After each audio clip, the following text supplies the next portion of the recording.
Thank you for joining Wars of the Rosies as we continue with part 6 of Manly P. Hall's series on the Zodiac, the Circle of Holy Animals, taken from the All-Seeing Eye, Volume 5, April 1931, Number 7. Zodiac, the Circle of the Holy Animals continued. Libra. To the astro-philosopher, the constellation of the scales reveals the whole secret of the fall of man, as all such mysteries contain the inherent evidence of an eternal law. So Libra points out the way of liberation and salvation of the fallen angels. And the Zodiac is portrayed the eternal process of spiritual evolution, with Aries as the beginning and Pisces the end. In the Oriental philosophies, Aries is thus the light of Parabrahma, the universal reality, the one cause of all manifestation, while Pisces is the supermental Buddhi, that perfection of consciousness achieved by the evolving monad after it has completed a revolution of the hypothetical circle of the holy animals. Taking a flat astrological figure with Aries upon the ascendant and turning it so that Aries occupies the midheaven, or the highest point of the circle, and with all of the other signs in their proper order from Aries, it will be found that Libra occupies the nadir, or lowest point of the wheel, upon the cusp of the 4th house. In such a flat figure, under normal astrological conditions, Capricorn occupies the midheaven and Cancer the nadir. To discover the secrets of human evolution, it must be understood that the ladder of the 7 stars, referred to by Hermes in the Divine Pymander, finds its analogy in the 7 signs descending from Aries to Libra inclusive. From Libra, the signs reascend to form the ladder of evolution. Let us now consider the analogy of the fall of man as preserved in early astrological legends.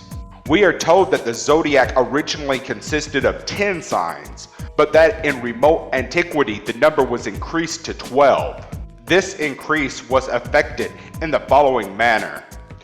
The then androgynous signs of Virgo and Scorpio were divided into 2 signs and a new figure, that of the scales, inserted between them.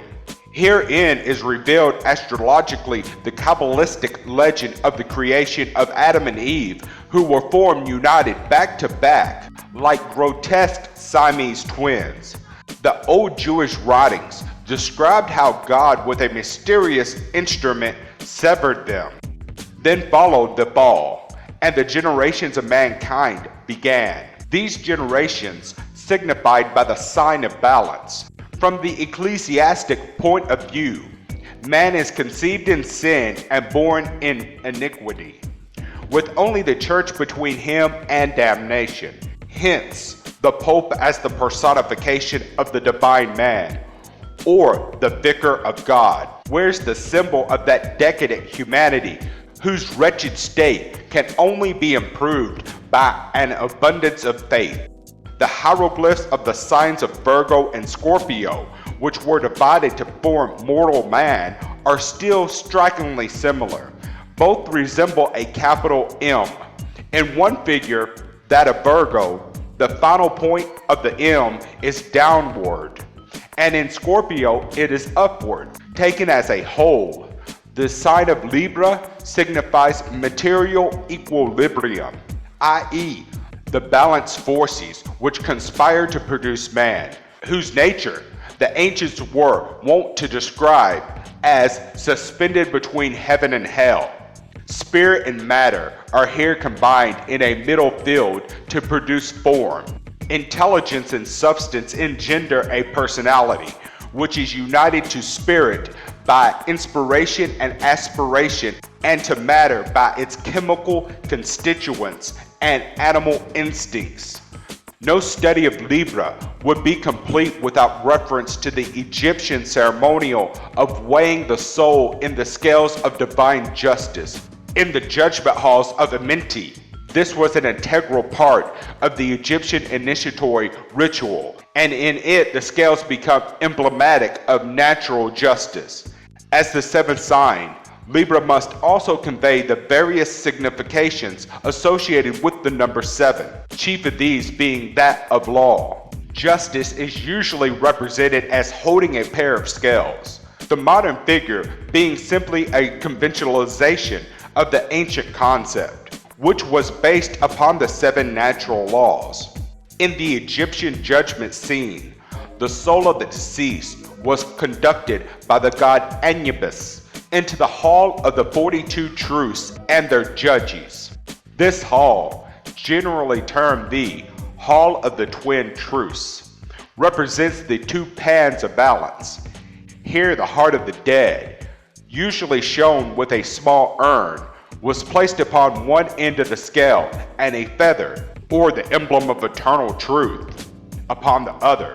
If the scales balanced, it signified that the truth within the heart was equal to the truth within the world, in which event the deceased was permitted to pass into the presence of the many-eyed Osiris.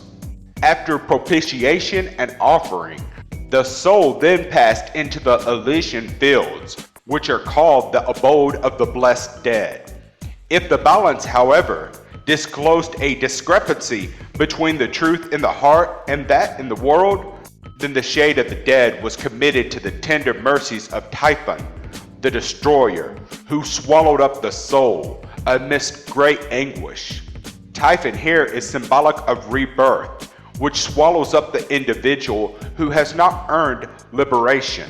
It is noteworthy that the 2 most conspicuous figures in this ceremony of the weighing of the souls, namely Thoth as the scribe and Typhon as the destroyer, should be analogous to the Zodiacal sign on each side of Libra.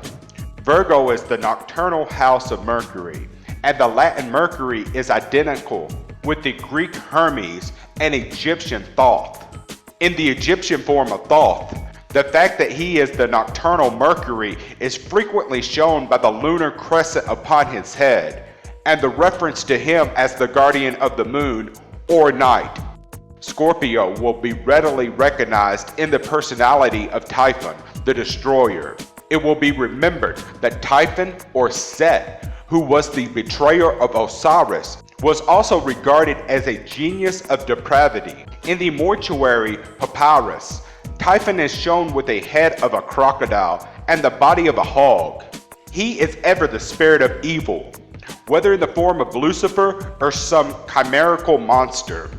At the 15th degree of Libra, the scales of justice towel. Here the involution or descent of the soul into the darkness of death gives place of the evolution of the soul. Passing from Libra into Scorpio, the evolving ego essays the first great work of liberation, the slaying of the dragon.